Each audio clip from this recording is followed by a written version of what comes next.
This lecture is for BSc IT Semester 3 students. Course code is FC302. Subject English. The unit is Situational Conversation.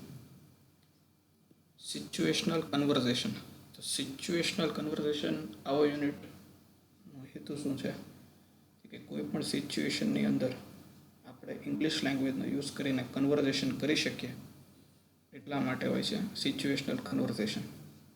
Situation કોને કહેવાય અને conversion કોને કહેવાય? The definition of situation is a person or things in regard to surroundings or circumstances.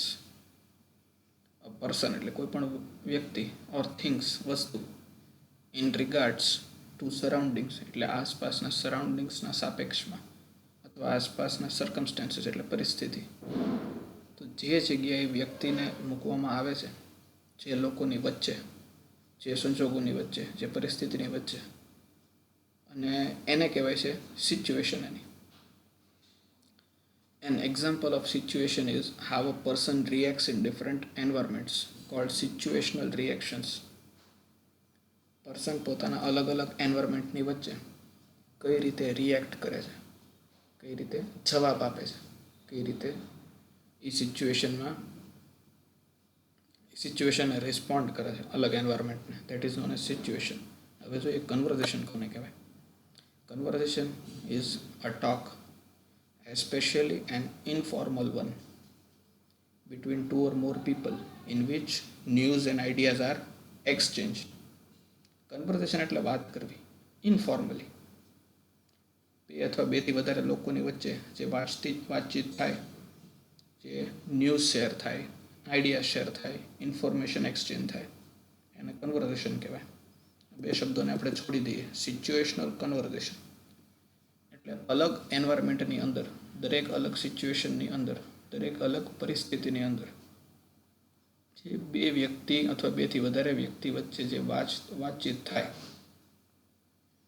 એને કહેવાય situational conversion. Generally આપણે ક્લાસરૂમની અંદર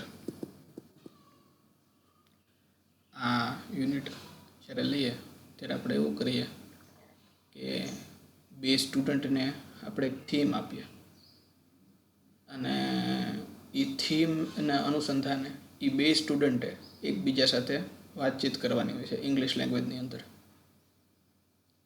એવી રીતે દરેક સ્ટુડન્ટનો વારો આવે છે અને બધાને અલગ અલગ થીમ મળે છે. આ એક્ટિવિટીનો હેતુ શું હોય? તો કે આ એક્ટિવિટીનો હેતુ એવો હોય કે કોઈ પણ સિચ્યુએશનની અંદર તમને જે એક થીમ આપેલી છે ને તમારે એની અંદર વાતચીત કરવી છે, કન્વર્ઝેશન કરવું છે, તો તમે એ સિચ્યુએશનની અંદર કઈ રીતે વાત કરશો? એકવાર તમને હેબિટ પડી જશે કન્વર્ઝેશનની, પછી ઇટ વિલ બીકમ ઇઝી. તો આપણે અત્યારે એવું કરી શકીએ કે તમે કોઈ પણ બે ફ્રેન્ડો યા એક થીમ ઉપર પ્રેક્ટિસ કરી શકો કે ઇંગ્લિશની અંદર બહુ ફ્રેન્ડલી મેનરમાં, ઇઝી ગોઈંગ મેટરમાં કે થીમની અંદર તમારે ડિસ્કશન, કોમ્યુનિકેશન, વાતચીત કરવાની હોય છે. બહુ બેઝિક થીમ હોય છે, ડે ટુ ડે લાઈફમાંથી લીધેલી થીમ છે, જે આપણે ડે ટુ ડે લાઈફની અંદર જે સિચ્યુએશન ફેસ કરતા હોય છે અને જે આપણે ગુજરાતીમાં વાતચીત કરતા હોય છે એની જગ્યાએ આપણે ઇંગ્લિશમાં વાતચીત કરવાની છે. પણ આપણા આઈડિયાઝ ઓપન અપ થશે. તો તમારા ભાઈ સાથે, બેન સાથે, સિસ્ટર્સ ઓર બ્રધર્સ કે કોઈ ફ્રેન્ડ સાથે, કોઈ પણ વ્યક્તિ સાથે એકવાર તમે કોમ્યુનિકેશન કરવાની શરૂઆત કરશો બિંદાસ થઈને, ઓપન માઇન્ડેડલી, તો તમારું દિવસે ને દિવસે જે એકવાર તમે બોલીને પ્રેક્ટિસ કરશો તો તમને દિવસે ને દિવસે તમારી જે ઇંગ્લિશ લેંગ્વેજ ઉપર સ્કિલ છે એ સારી થતી જશે. હવે હું તમને સિચ્યુએશન્સ આપું કે 2 કે 3 મિનિટ વધીને કે કેવી રીતના બે જણા એની ઉપર કોમ્યુનિકેટ કરી શકે. ક્લાસરૂમની અંદર ચાન્સ મળશે તો પણ આપણે આને એક્ટિવિટી કરશું. પહેલી સિચ્યુએશન લઈએ. બે પર્સન છે, બે ફ્રેન્ડ્સ છે, એ અને બી. સિચ્યુએશન એ, તમારે એવું માની લેવાનું કે એક વ્યક્તિ A invite B to go somewhere this weekend. B politely refuse as invitation. A નામની વ્યક્તિ છે, એ બીને ઇન્વાઇટ કરે છે to go somewhere this weekend. B નામની વ્યક્તિ છે એ પોલાઇટલી રિફ્યુઝ કરે છે એઝ ઇન્વિટેશન. હવે તમારે બે જણા એ અને બી કોમ્યુનિકેશન કઈ રીતે કરવી આવી રીતે ટોપિક હોય તો કે ફોર એક્ઝામ્પલ એ તો A is talking to B, hello mister B, how are you doing. B વાત જવાબ આપે છે, hi mister A, I am doing fine, how are you. Now A replies B, I am fine. A કહે છે, hello B, we are facing lockdown for about 6 months or so. So on this weekend, I am planning to go out somewhere.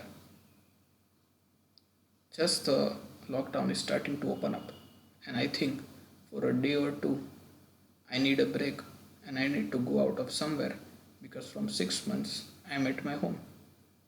I would love to join you with me. So, is there any work in which you are busy in this weekend? Now the B will reply, A, thank you very much for the invitation. I too needed the break. I too also wanted to spend time in this weekend with you. But unfortunately, I have some guests attending coming at my home and I need to attend those guests. Now the A replies, but I think you can do that later too. Why not join with me this weekend? You can attend those guests later. Let's enjoy this weekend. This weekend has come after a long time. Then the B replies, but the guest, I understand your situation, but the guests are coming from Mumbai. They are specially coming here and we won't be meeting soon after. So the guest at this time becomes my priority. I need to attend them. We will surely go to the weekend on the next week. I think you may understand my situation. Then the A will reply, yes, okay. If that is the case, then I think we will postpone the weekend and we will enjoy the weekend next week. તો આ રીતે એ અને બી વચ્ચે એક નાનકડી થીમમાં ચર્ચા થતી હોય છે, ડિસ્કશન થતું હોય છે. હું તમને અલગ અલગ સિચ્યુએશન્સ કહી દઉં જે આપણે કવર કરતા જશું એક પછી એક, પણ તમને જે આમાંથી સિચ્યુએશન લાગે કે આપણે આ સિચ્યુએશન કન્વર્ઝેશનમાં લઈ શકાય એ તમે બે ફ્રેન્ડ્સ આની ઉપર ઇંગ્લિશ લેંગ્વેજની અંદર કન્વર્ઝેશન કરી શકો અને બહુ ઇઝી ગોઈંગ વેમાં લેવાનું છે. કન્વર્ઝેશન કરવાથી આપણને ઇંગ્લિશ બોલવાની પ્રેક્ટિસ પડશે. બીજી સિચ્યુએશન છે, એ call and tell your tuition teacher. B, you can't come to class because of illness. B, you think A is bluffing, not really sick. એક ટ્યુશન ટીચર હોય છે એવું માની લઈએ એ, તો બી હોય છે એ ટ્યુશન ટીચરને કહે છે કે હું બીમાર છું, માંદો છું, હું ટ્યુશનમાં નહીં આવી શકું, મારે XYZ પ્રોબ્લેમ છે. ટ્યુશન ટીચરને એવું લાગે છે કે એ ખરેખર બીમાર નથી, બ્લફ કરે છે, ખોટું બોલે છે. અને બે જણા વચ્ચે વાત થાય છે કે એક સ્ટુડન્ટ અને એક ટીચર વિશે. જે ટીચર સ્ટુડન્ટ છે એ ઇલનેસનું રીઝન આપે છે અને જે ટીચર છે એને એવું લાગતું નથી કે બ્લફિંગ કરે છે, ટીચરને એવું લાગે છે કે બ્લફ કરે છે. પછી ત્રીજી situation, A ask B to teach you to play cricket. B, you hate coaching for free. આ સિચ્યુએશનમાં તમને બધાને મજા આવશે ડિસ્કસ કરવાની. કઈ સિચ્યુએશન? તો કે એક કોચ છે અને એક સ્ટુડન્ટ છે. એ કોચ છે એવું માની લઈએ, બી કોચ છે એવું માની લઈએ. એને ક્રિકેટ શીખવું છે અને બી છે એ ક્રિકેટના કોચ છે. એ છે એને સાવ ઓછી કિંમતમાં કે ફ્રીમાં ક્રિકેટ શીખવું છે અને જે કોચ છે એને ફ્રીમાં નથી શીખવાડવું, એને પૈસા લઈને ક્રિકેટ શીખવાડવું છે. જનરલી કન્વર્ઝેશન આવી વિરોધાભાસી જ હોય, ઓપોઝિટ નેચરની જ કન્વર્ઝેશન હોય. થોડોક વિરોધાભાસ હોય તો જ કંઈક ચર્ચા થાય. એટલે આમાં વિરોધાભાસ સિચ્યુએશન એ છે કે એક સ્ટુડન્ટ છે ક્રિકેટનો, એને ક્રિકેટ શીખવું છે, સ્ટેટ લેવલ કે નેશનલ લેવલ ઉપર રમવા જવું છે, અને એના માટે કોચ છે જેની પાસે બધી સગવડતા અને સુવિધાઓ છે, એક્સપિરિયન્સ છે. તો આવા સિચ્યુએશનમાં શું થઈ શકે? તો એ બે વચ્ચે જે કાંઈ કોમ્યુનિકેશન થઈ શકે ઓપન માઇન્ડેડલી, બીજા બધા સોલ્યુશન્સ નીકળી શકે કે ભાઈ ફીઝ નથી તો જીમખાનામાં પણ શીખી શકે, બીજી જગ્યાએ શીખી શકીએ, એના લૂપ્સ એન્ડ હોલ્સ, એના એડવાન્ટેજીસ, એના ડિસએડવાન્ટેજીસ, આ બધાની ઉપર ચર્ચા થઈ શકે. તો આવી એક સિચ્યુએશન છે જ્યાં તમારે કન્વર્ઝેશન કરવાની છે. આવી બીજી અન્ય ઘણી બધી સિચ્યુએશન. એની પછીની સિચ્યુએશન એક જોઈએ. Try to get B to divulge a secret about someone else. B don't be persuaded to do it. એટલે આ શું કહે છે સિચ્યુએશન, કે એક વ્યક્તિ છે એ, એક બી છે ને એવી વ્યક્તિ માની લે ત્રીજી વ્યક્તિ છે શી. તો એક વ્યક્તિએ બીજા વ્યક્તિ પાસે ત્રીજા વ્યક્તિની માહિતી કઢાવી છે, એની ઇન્ફોર્મેશન કઢાવી છે, ડિટેલ કઢાવી છે, અને બીજી જે વ્યક્તિ છે એને જવાબ નથી આપવો, કે ત્રીજા વ્યક્તિની ઇન્ફોર્મેશનને ના પાડવાની છે, એની પાસે નથી. આ રીતની સિચ્યુએશન છે. એટલે એ નામની વ્યક્તિએ બી પાસેથી કોઈ સી વ્યક્તિની ઇન્ફોર્મેશન કઢાવી છે, અને બીએ એ ને સી વિશેની ઇન્ફોર્મેશન નથી આપવી.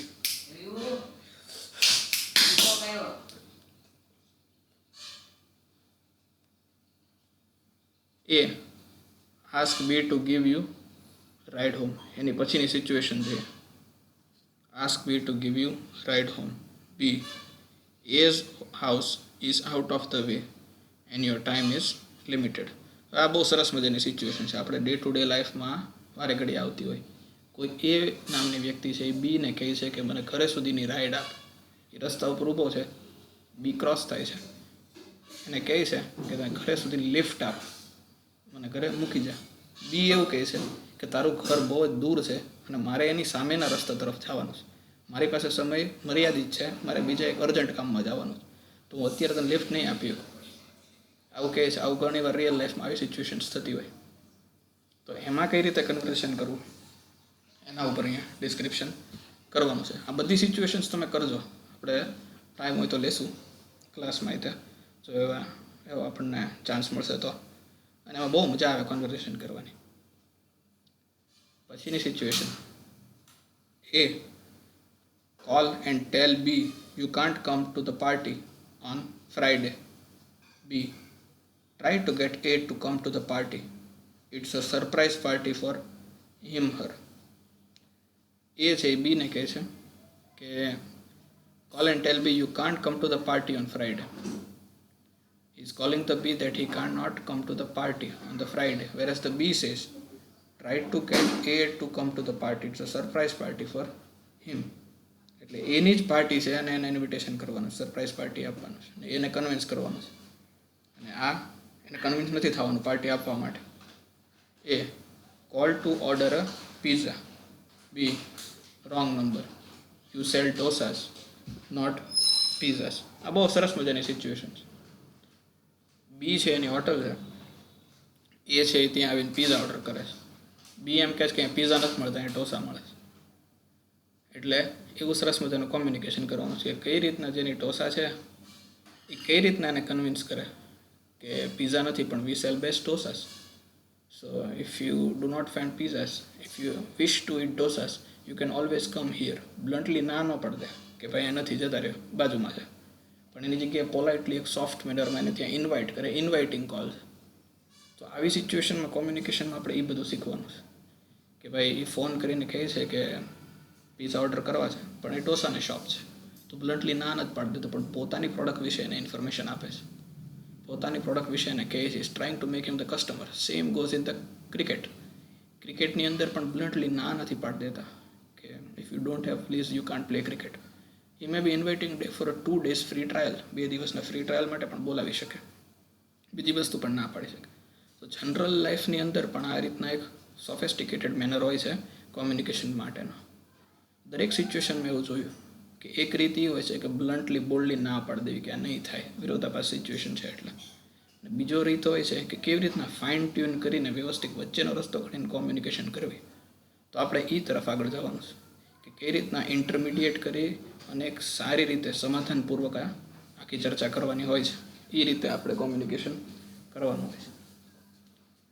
પછી છેલ્લી બે સિચ્યુએશન લઈ લઈએ. Present B with a unsolicited gift. B you do not feel comfortable accepting the gift. એક ન્યૂઝ એજન્સી હોય છે, એ એજન્સીનો એક કસ્ટમર હોય છે, ત્યાં એને એવું કહે છે કે you do not feel comfortable accepting the gift. Present B with a gift. તો એક વ્યક્તિ છે એજન્સીવાળો, એ એના કસ્ટમર છે, એના કસ્ટમરને ગિફ્ટ આપે છે. For example holiday, 3 day holiday Mauritius. અને બી વ્યક્તિ એવું કહે છે કે મારે ગિફ્ટ નથી જોતી એજન્સી પાસેથી, મારે આજે 3 day ગિફ્ટ આવી, હું તમારો કસ્ટમર છું પણ I don't need the gift, એવું કહે છે. પછી જે ગિફ્ટ આપી છે એજન્સી એને કન્વિન્સ કરે છે કે if not the gift please take the goodies. તો બી પણ એવું કહે છે કે still I don't want the gift right now. તો આ રીતના એક સારી કોમ્યુનિકેશન થાય, હેલ્ધી કોમ્યુનિકેશન થાય કે ગિફ્ટ કઈ રીતે એક્સેપ્ટ ન કરવી એ વાત રજૂ કરવાની પણ એક રીત હોય છે. પછી you lost your friends important book, tell your friend. B get angry with A for losing the book. આવું આપણી સાથે થાય. જર્નલ કોપી કરવા માટે આવી અને કોઈકની જર્નલ ખોવાઈ જાય, કંઈક બુક આપી હોય રેફર કરવાની, બુક ખોવાઈ જાય, તો ત્યાં કઈ રીતે વાત કરવી. તો આ પણ એક છે કે કઈ રીતના સોફ્ટ ટોનમાં, પોલાઇટ ટોનમાં સોરી કહી ને બીજા રસ્તો કાઢી, વચ્ચેનો રસ્તો કાઢીને એને આન્સર આપો. તો આવી બધી ડે ટુ ડે લાઈફ સિચ્યુએશનની અંદર કોમ્યુનિકેશન થઈ શકે. આની તમારે પ્રેક્ટિસ કરવાની છે. એકાદ બે સિચ્યુએશન આપણે આજ લેશું. પ્રીવિયસ સિચ્યુએશન્સ આપણે આ બધી લીધેલી છે between the teacher and the students during the school admission. આપણે આની ઉપર પણ સિચ્યુએશન કન્વર્ઝેશન કરેલી છે. પછી એટ ધ સ્કૂલ એસેમ્બલી, તો સ્કૂલ એસેમ્બલીમાં હેડમાસ્ટર્સ અને સ્ટુડન્ટ વચ્ચેનું કન્વર્ઝેશન કેમ થઈ શકે એ આપણે કવર કરેલું છે. ગ્રામર ક્લાસની અંદર બે વ્યક્તિ કઈ રીતના ટીચર અને સ્ટુડન્ટ વાત કરે એ પણ આપણે જોયેલું છે, ટીચર એન્ડ સંજય. પછી અબાઉટ લેટ કમિંગ ઓલ્સો, કોઈ સ્ટુડન્ટ લેટ આવે તો ટીચર સાથે લેટ ક્લાસરૂમની અંદર આવે છે તો કઈ રીતના વાત કરવી, કેવી રીતના રીઝન કઈ રીતના આપવું, કઈ રીતના ટીચર સાથે વાત કરવી, એના ઉપર આખું કન્વર્ઝેશન આપેલું છે. એ પણ આપણે કવર કર્યું છે. પછી લીવ લેટર આપતી વખતે સંજોગ વસાત કોઈ ફંક્શન એટેન્ડ કરે છે, કાંઈ રીઝન છે, લીવ લેટર આપે છે, તો લીવ લેટર વખતે ટીચર સાથે કેમ વાત કરવી. મોટાભાગની કોમ્યુનિકેશન સ્ટુડન્ટ અને ટીચર વચ્ચે છે કે અલગ અલગ સિચ્યુએશન, અલગ અલગ કેસની અંદર, અલગ અલગ સિચ્યુએશન્સની અંદર કઈ રીતે ખરેખર ટીચરમાં કે કોલેજમાં કે સ્કૂલમાં કઈ રીતે કન્વર્ઝેશન થઈ શકે. પછી reason four absence from class, તો ત્યાં ટીચર સાથે કઈ રીતે વાત કરવી. તો આનાથી આપણે ઇમ્પ્રુવમેન્ટ આવે આપણી કન્વર્ઝેશન સ્કિલમાં, આપણામાં, કે ખરેખર આપણે અત્યારે કઈ રીતે કન્વર્ઝેશન કરીએ છીએ, ભવિષ્યમાં કઈ રીતે કન્વર્ઝેશન કરી શકીએ. પછી in the college library, how you can talk, these are basic talking manners. At the playground, what type of language you should use in a cricket match where you play cricket, between the traffic inspector and the school student, sub inspector and the school students. So these are all the situations we have been covering. Even in the ફેમિલીની અંદર પણ કેવી રીતના સમાધાનપૂર્વક દરેક વ્યક્તિના સમાધાનપૂર્વક કઈ રીતે વાત કરવી, ચર્ચા કરવી, એના ઉપર આખું છે. Even in the birthday invitation, whether you take the invitation or you deny the invitation, but how to do the conversation, the idea is given here. In the temple also, at the bank also, at an interview also. So these are the many situation conversation that we have covered. આપણે એક બ્રીફમાં થોડું conversion લેશું, start કરશું આજે. About a call centre, PRO, public relation officer. Call સેન્ટરમાં communication છે with the PRO is public relation officer. Journalist, that is a newspaper journalist. Good morning sir, could I have some information? What does the term call center mean? Call centre કોને કહેવાય એની information આપશો મને, એ રીતે પૂછે છે journalist, PRO. Call centre is a multifaceted workplace where various functions occur like customer service center, information lines, reservation centers, help desk, etc. It is a sophisticated voice operation environment that provides a full range of high volume call handling services, inbound and outbound, including directory assistance, multilingual customer support, credit card services, operator services, interactive voice response and web-based services. Call સેન્ટરની આખી definition આપે છે PRO કે ત્યાં અલગ અલગ કઈ services provide થાય છે. બધી જ રીતની સર્વિસીસનું એક ડિટેલ ડિસ્ક્રિપ્શન આપે છે અને ડિસ્ક્રાઇબ કરવાની એક રીત છે કે કોઈ કોલ સેન્ટરમાં વર્ક કરતું હોય at the level of officer, તો ઓફિસરના લેવલ ઉપર કઈ રીતના પોતાની જગ્યાને ડિસ્ક્રાઇબ કરાય, પોતાની સર્વિસને કઈ રીતના એલેબોરેટ કરાય, ડિસ્ક્રાઇબ કરાય, એના વિશે અહીંયા ખ્યાલ આવે. Journalist, what size of accommodation is preferred by the call centre, જગ્યા કેટલી હોય is preferred by the call center.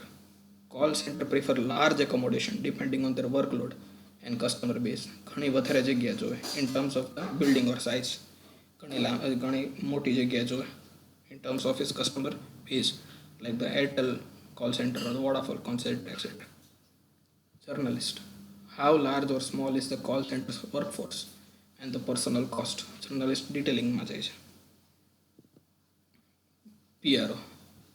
The size of the workforce depends on the functions of the center. It is a centralized call center then that handles various functions and their workforce is large. Centralized call center, the workforce large. Then the personal costs are the most significant. Personal cost, individual cost. EMA both important.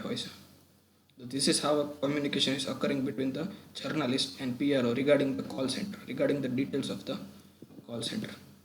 Journalist. Could you tell us about the technology that they use? PRO. The call center's technology include automatic call distribution, ACD, interactive voice response, computer telephony integration, which allows the actions of the computer to be synchronized with what is happening on the phone. They employ customer relationship management technologies and other database systems to any technology which information આપે છે. Step by step journalist દરેક call સેન્ટરની વિગત વિશે પૂછે છે અને call સેન્ટરની અંદર ટેકનોલોજીસ કઈ યુઝ થાય છે, એસીડી, વીઆર, સીટીઆઈ, સીઆરએમ, આ બધા જે ટૂલ્સ યુઝ કરે છે ટુ હેન્ડલ ધ કોલ્સ, એ વિશે પીઆરઓ જર્નાલિસ્ટને એક્ઝેક્ટ ડિસ્ક્રિપ્શન આપે છે. Journalist. What types of call do the call centers handle? PRO. Types of calls are often divided into outbound and inbound calls. Outbound calls are those which the agent initiates to a customer with the aim of selling a product or a service to that customer. Inbound calls are initiated by the customer to obtain information, report a malfunction or ask for the help. Differentiate કરે છે between the outbound and the inbound. Outbound calls એ લોકોની office તરફથી કસ્ટમરને જાય, ઇનબાઉન્ડ call customer ઓફિસને કરે છે પોતાના problems માટે. તો એના ડિફરન્શિએશન હોય છે. Journalist. How are the staff organized? PRO. Public Relation Officer. The staff of the call center are organized in tiers. The first tier consists of unskilled workers who are trained to resolve issues using a simple script. If the first tier is unable to do so, then issue is transferred to a more skilled second tier. In some cases, there may be third tier of support too. એટલે layer હોય, step by step tyre. પહેલાં unskilled હોય, પછી semi skilled ને પછી ફૂલ skilled workers હોય. એનું ડેવલપમેન્ટનું level ઉપર હોય, એ રીતે કોલ ફોરવર્ડ થતા હોય. સૌથી પહેલું લો લેવલ હોય છે અનસ્કિલ્ડ વર્કર્સનું, પછી કોલ ફોરવર્ડ થતા હોય એના સુપિરિયર્સને. તો આ રીતનું આખું ડિસ્ક્રિપ્શન હોય છે between a journalist and PRO. તો આપણે કોઈ પણ જાતનું સિચ્યુએશનલ કન્વર્ઝેશનની અંદર આ રીતે કન્વર્ઝેશન કરવાનું હોય છે. નેક્સ્ટ બાકીના કન્વર્ઝેશન્સ આપણે નેક્સ્ટ લેક્ચરથી જોશું.